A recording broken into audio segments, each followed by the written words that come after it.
a very immersive way of seeing in a 360-degree approach. If you have one of those viewer, you can also explore moving your head the immersive video and audio environment that this terrible camera is able to create, right? So you are advised. We are recording, we are publishing, and we are creating an immersive video environment to experience and probe and explore the modern Essegners through the digital world.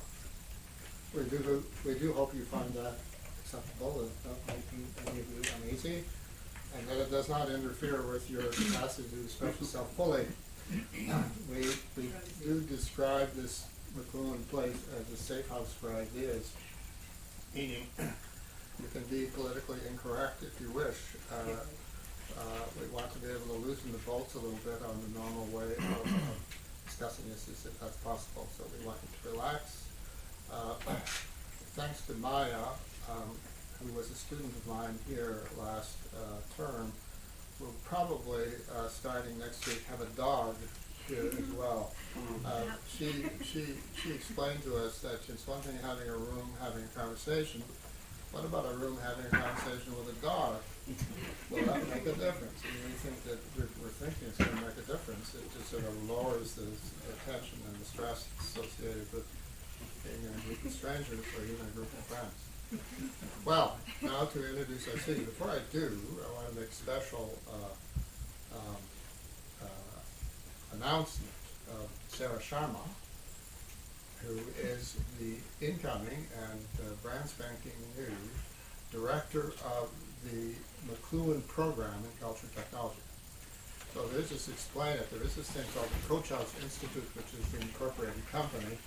We're in the process of changing the name to the McLuhan Center for Culture Technology, within which there is a program, a pedagogical program, a program of courses of study, which are going to be developed and going to be managed by Sarah.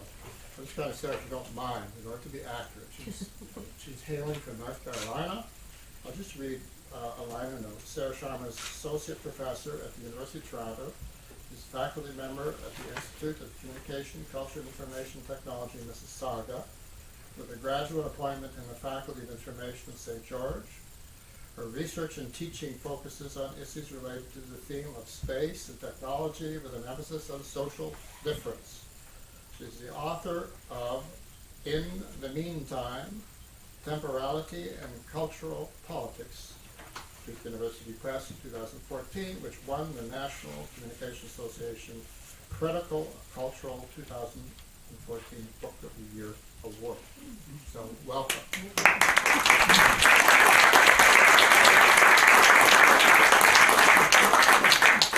You'll have guessed we know who the speakers are. They've got the nice chairs, plush chairs.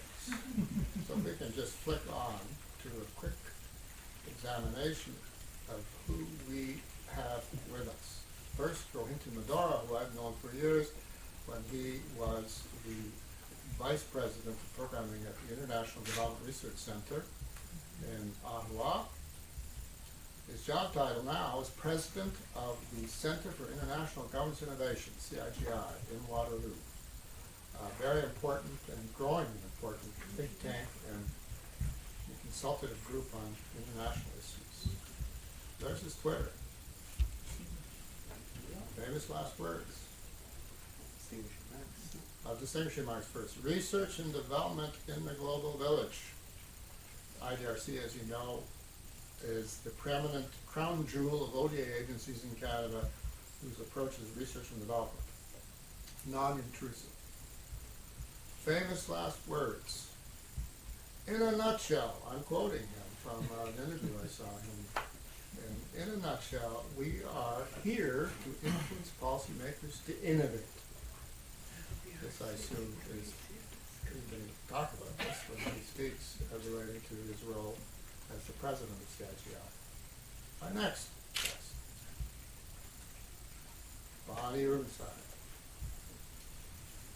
She is the director at the Contact festival. And she'll tell us about this, so I'm not gonna go into much detail about it, but it's very exciting and very city, very Toronto.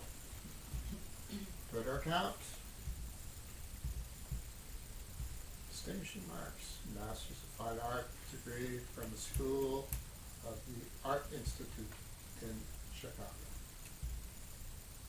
Famous last words, photography is a medium without boundaries. You will explain that for us, finally. And podcast.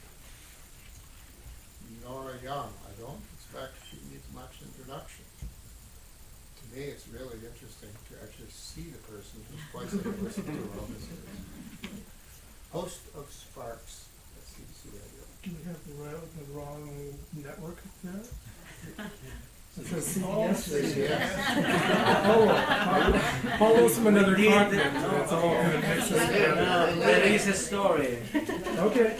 We did this for you in order to underline the typo. Okay. I Twitter. tend to do that, don't I? Distinguishing marks. Definitely not the opera. This is where we first knew Nora was, I think, the best host of that important afternoon, Saturday afternoon show. Famous last words. The Bite is an amazing technology supporting different types of attention. Maybe Nora will have a chance to unravel that for us, but she's using it as a metaphor for our relationship with digital media. So, the topic is there a global village?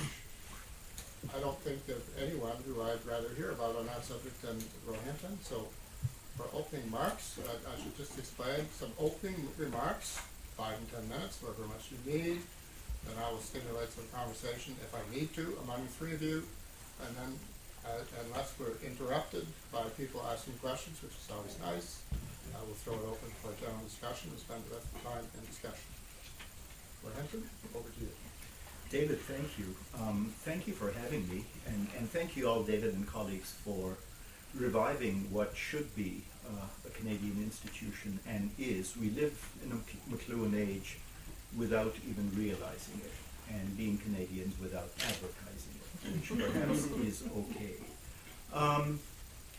I guess if the question were asked, is the world becoming a global village, my answer would be emphatically yes, simply because villages in the McLuhan sense and in reality are not peaceful, harmonious, compact places. They're places where things come together, but they're also places with secrets, and they're also places with fault lines in them. They're not always idyllic, although sometimes it seems that way. My own background is in economics and, as David mentioned, development. And so I come and I'm now dabbling in the international relations world, except it's even worse than that. We call it the global governance world. And some of my thinking now, which you will see in print in coming weeks and months, has to do with the convergence of what we used to call developing and developed countries, and convergence in the development agenda and the global governance agenda, which connects with the theme of this evening that's been set to us. So let me just leave you with 4 thoughts, which are about convergence, each with its own fault line, which in my view is exactly what the concept of global village might be. And these are not in any special order, but I guess the first point I'd make is that we know that the speed and the volume of information that's transmitted all around us has increased and is increasing in leaps and bounds. And information reaches just about every corner of the world. But that isn't making the world more homogeneous. We still live in a world where how people process information is a function of who they are, what their background is, what their life experience has been.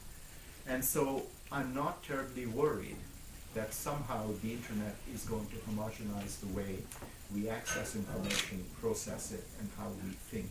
If anything, read the headlines any day, talk to people about the same event, and it's remarkable, at least in the business I'm in, which is talking to people around the world, how they see the same event differently. like the old sort of Japanese